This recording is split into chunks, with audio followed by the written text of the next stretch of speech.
O que devo colocar sobre o altar? O que eu posso colocar sobre o altar? Será que eu devo fazer uma reverência ou uma genuflexão toda vez que eu passar na frente dele? Venha conferir conosco mais esses ritos e significados. Vem com a gente! O que se pode colocar sobre o altar? As respostas a esta ou a outras perguntas relacionadas com a celebração da Santa Missa encontram-se em um documento chamado Instrução Geral do Missal Romano, ou na sigla IGMR. É conveniente procurar sempre a última edição de tal documento para explicações. O que se deve colocar sobre o altar, então? Antes de tudo, esta pergunta deveria ser feita de duas formas. Primeira, o que é obrigatório estar sobre o altar na celebração da missa? Segunda, o que é facultativo colocar sobre o altar durante a celebração da missa? A própria formulação das respostas que eu vou te dar indica com clareza o que é obrigatório e o que é facultativo. O altar, seja ele de pedra, de madeira ou de outro material admitido na sua construção, é sempre coberto pelo menos com uma toalha de cor branca. Vamos lá conferir? Percebemos, portanto, que a toalha é a primeira coisa que se coloca sobre o altar. Disse que o altar é sempre coberto pelo menos com uma toalha, porque antigamente ele já foi coberto com 3. E também pode continuar a ser hoje em dia. A ornamentação com flores deve ser sempre sóbria e, em vez de as pôr sobre a mesa do altar, disponham-se junto dele.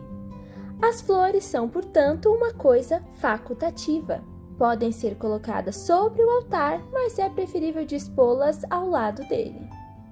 Sobre o altar ou perto dele, dispõe-se em qualquer celebração pelo menos 2 castiçais com velas acesas.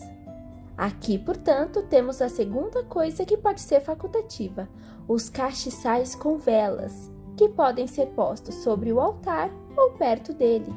O número dos castiçais pode variar entre 2 e 7. Igualmente, sobre o altar ou perto dele, coloca-se uma cruz. Aqui, portanto, nós temos a terceira coisa obrigatória, a cruz. Conforme a Instrução Geral do Missal Romano número 308, sobre o altar ou junto dele, coloca-se também uma cruz, com a imagem de Cristo crucificado, e que a Assembleia possa ver bem. Também se pode colocar sobre o altar o Evangeliário, distinto do livro das outras leituras, a não ser que ele seja levado na procissão de entrada. É preciso entender aqui o que se afirma, né? Se o Evangeliário for levado na procissão de entrada, é sobre o altar que o ministro do Evangeliário, o diácono ou leitor, o depõe ao chegar, e não em outro lugar qualquer. Isto porque é de cima do altar que o diácono ou presbítero o tomam no momento próprio e o levam processionalmente até ao ambão para proferir ou proclamar a sua leitura. A IGMR, em seu número 139, nos diz: terminada a oração universal, todos se sentam e começa o cântico do ofertório. O acólito ou outro ministro leigo coloca sobre o altar o corporal, o sanguíneo, o cálice, a pala e o missal. Aqui, portanto, temos várias coisas que se colocam obrigatoriamente sobre o altar, mas só nesse momento e não antes, sendo elas o corporal, o sanguíneo, o cálice, a pala e o missal. Colocadas todas estas coisas sobre o altar, é o momento de apresentar o pão e o vinho. Assim se exprime o documento. O sacerdote, junto do altar, recebe a patena com o pão e, sustentando-a com ambas as mãos, um pouco elevada sobre o altar, diz em silêncio uma oração. Em seguida, depõe a patena com o pão sobre o corporal. Percebemos, portanto, mais duas coisas obrigatórias aqui: a patena e o pão. Depõe em seguida o cálice sobre o corporal, e, se parecer oportuno, cobre-o com a pala.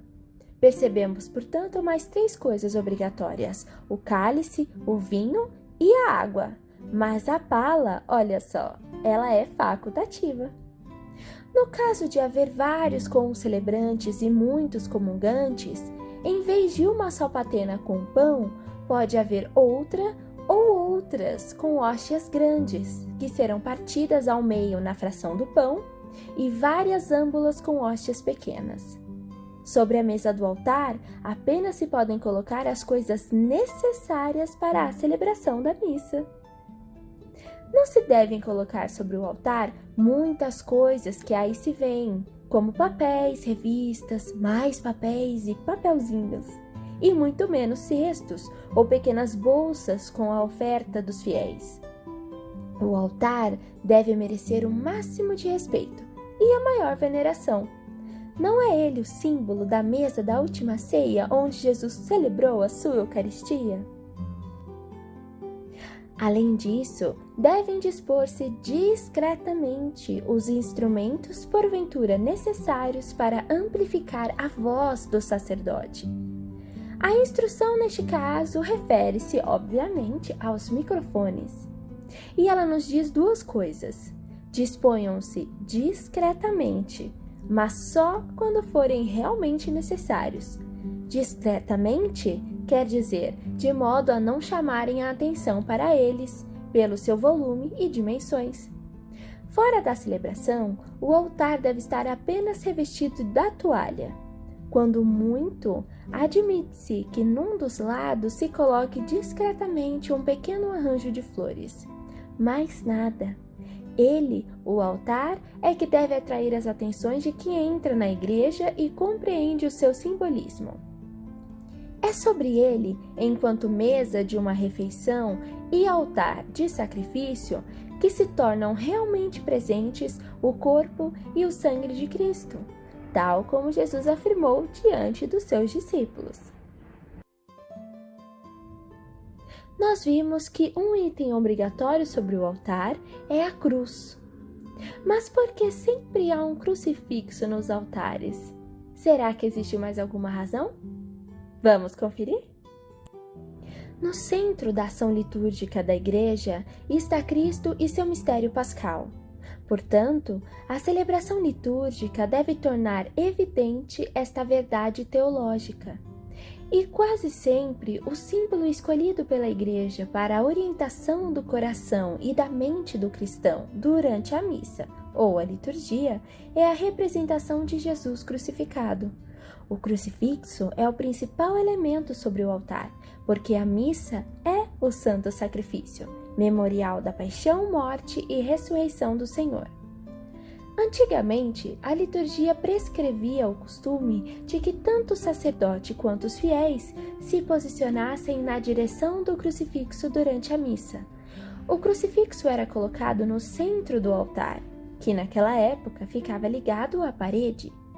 Isso nos ajuda a entender a centralidade do crucifixo na celebração do culto divino, que era muito mais destacado no passado.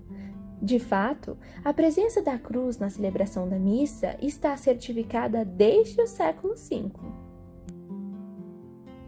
O crucifixo fica sobre o altar para recordar à Assembleia e ao ministro celebrante que a vítima que se oferece sobre o altar é a mesma que se ofereceu na cruz.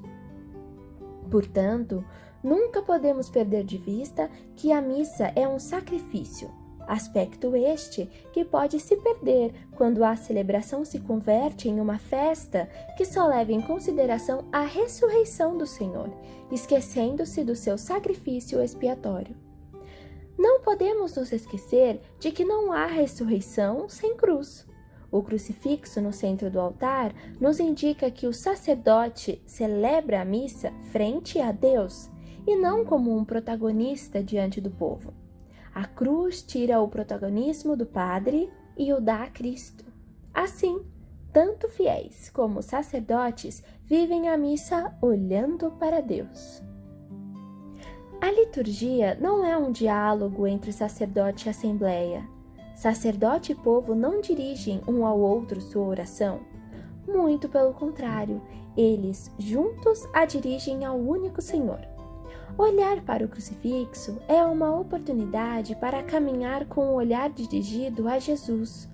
O crucifixo sempre deve estar sobre o altar, salvo 2 exceções, quando o Santíssimo Sacramento é exposto na custódia e quando a crucifixão é a imagem central da pintura ou retábulo atrás do altar. Alguns poderiam dizer que a cruz no centro do altar não deve ser permitida, pois impede a visão dos fiéis. Mas, na verdade, a cruz sobre o altar não é um obstáculo, e sim um ponto de referência comum.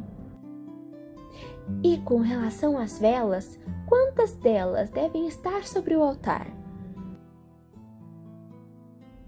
Cada vela se compõe de cera, pavio e fogo, simbolizando as 3 pessoas da Santíssima Trindade. A cera simboliza o Pai, o pavio, o Filho, e o fogo, o Espírito Santo. A vela sozinha, acesa, simboliza Cristo, porque a cera significa a sua carne e o fogo, a divindade.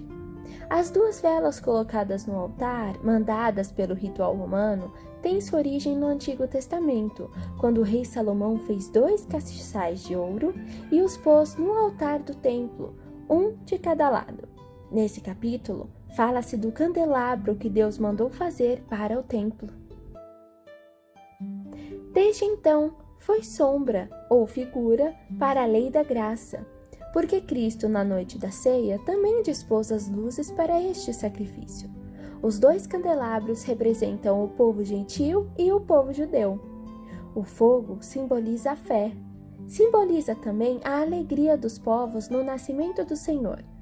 Também simboliza Cristo, que disse: "Eu sou a luz do mundo". Foi o Papa Melquíades quem mandou usar 2 castiçais. Ele governou a igreja de 311 a 314 d.C. Acendem-se velas de Santo Agostinho em seus sermões, para Cristo acender em nossos corações o fogo de sua ardente caridade e amor, porque, por amar-nos tanto, padeceu até morrer na cruz. Mas e com relação à quantidade de velas? A instrução geral do Missal Romano, no número 117, nos diz o seguinte: sobre o altar ou perto dele, dispõe-se em qualquer celebração pelo menos 2 castiçais com velas acesas, ou 4 ou 6, sobretudo no caso da missa dominical ou festiva de preceito, e até 7, se for o bispo diocesano a celebrar. Portanto, nós podemos colocar 2 velas, 4 velas nas festas, 6 velas nas solenidades e domingos e até 7 velas na celebração do bispo diocesano. E o que se deve fazer diante do altar?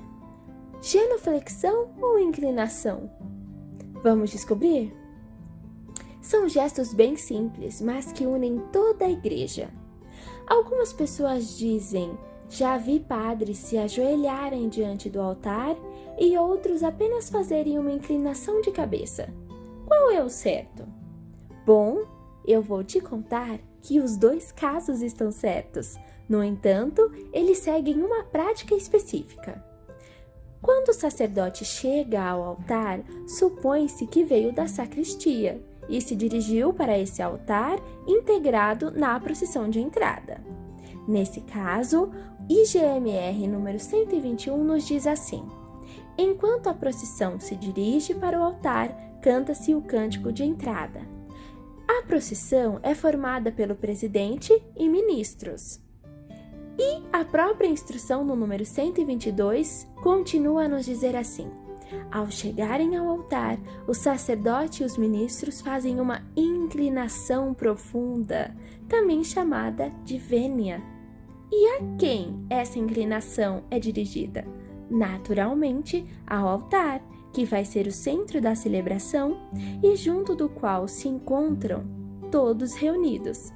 Não há, portanto, nenhuma genuflexão a Cristo na cruz ou ao altar, neste caso. No entanto, se houver, porém, o tabernáculo com o Santíssimo, ou seja, o sacrário ao centro ou ao fundo do presbitério, por detrás do altar, presidente e ministros, na celebração, ao invés de inclinação profunda ao altar, chamada de vênia, eles genufletem ao Senhor, presente no sacrário. Só depois da inclinação ao altar ou da genuflexão ao Santíssimo é que o sacerdote se aproxima do altar e o venera com um beijo. Por quê? Porque o altar é símbolo de Cristo e também da mesa da última ceia. Depois de beijar o altar, o sacerdote vai para a cadeira presidencial. Assim também todo fiel, mesmo que não esteja participando no momento de uma missa, ao passar à frente do altar, deve fazer reverência profunda, isto é, inclinar-se com todo o dorso. E, havendo sacrário, deve fazer, portanto, a genuflexão. Somente as pessoas com alguma dificuldade corporal devem abster-se da prática. Apenas fazer o sinal da cruz ao passar à frente do altar ou fazer inclinação de cabeça está errado. Portanto, sempre prestem atenção.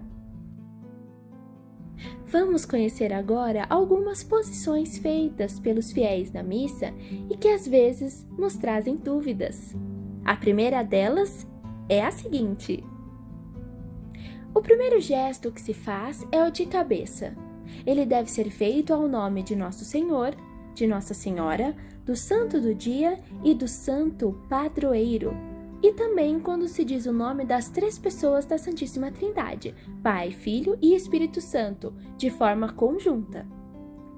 Esta inclinação é muito discreta, observe na figura, e é difícil a quem não observa ver o católico fazendo, porque é apenas uma leve inclinação de cabeça. Uma pergunta comum que fazem é: e quando acontece de vários nomes serem ditos juntos? Como acontece? Por exemplo, na oração eucarística, quando fala o nome de Nossa Senhora, do Santo Padroeiro, do Santo do Dia, um após outro, como eu faço? É simples, faça de uma vez só, mas prolongada até que terminem os nomes. Depois, pode-se voltar à posição original. O segundo tipo é a chamada inclinação média. Observe na figura. Ela deve ser feita à cruz e ao padre depois de servi-lo. Por exemplo, quando se leva algum objeto da credência ou depois que o sacerdote termina de usar o missal. Em alguns lugares, por influência do rito tradicional, se faz antes e depois de servir. É bom que se faça deste modo da figura, mas com discrição. A inclinação média movimenta um pouco o ombro e a cabeça. O terceiro tipo é a chamada inclinação profunda. É uma reverência muito profunda, que quase forma um ângulo reto entre a cintura e a cabeça do acólito. Observe na figura. Ele é reservado ao altar, ao Santíssimo Sacramento, quando o acólito não pode fazer genuflexão, na menção da encarnação, exceto na Anunciação e no Natal, nos quais se faz genuflexão, e também antes das incensações. E a genuflexão? Vamos descobrir agora. A genuflexão é sempre feita de maneira firme. Não se inclina o corpo nem a cabeça. Não se faz sinal da cruz. Olha-se com seriedade para o motivo da genuflexão. E ao encostar o joelho no chão, logo se levanta. E sempre de mãos postas em oração. Não se faz genuflexão e sinal da cruz ao mesmo tempo. Preste atenção. Os católicos fazem genuflexão sempre no chão, jamais em degraus ou genuflexórios. Em qual momentos se deve fazer a genuflexão? Faça a genuflexão para o sacrário, sempre que ele tiver reserva eucarística, para o Santíssimo Sacramento. Na menção da encarnação nas missas do Natal e da Anunciação, e à cruz, desde a adoração da cruz na Sexta-feira Santa até o início da Vigília Pascal. E como eu devo fazer a genuflexão? Bom, toda vez que você estiver em pé, você deve encostar o joelho direito no chão e levantar novamente, conforme mostra a figura.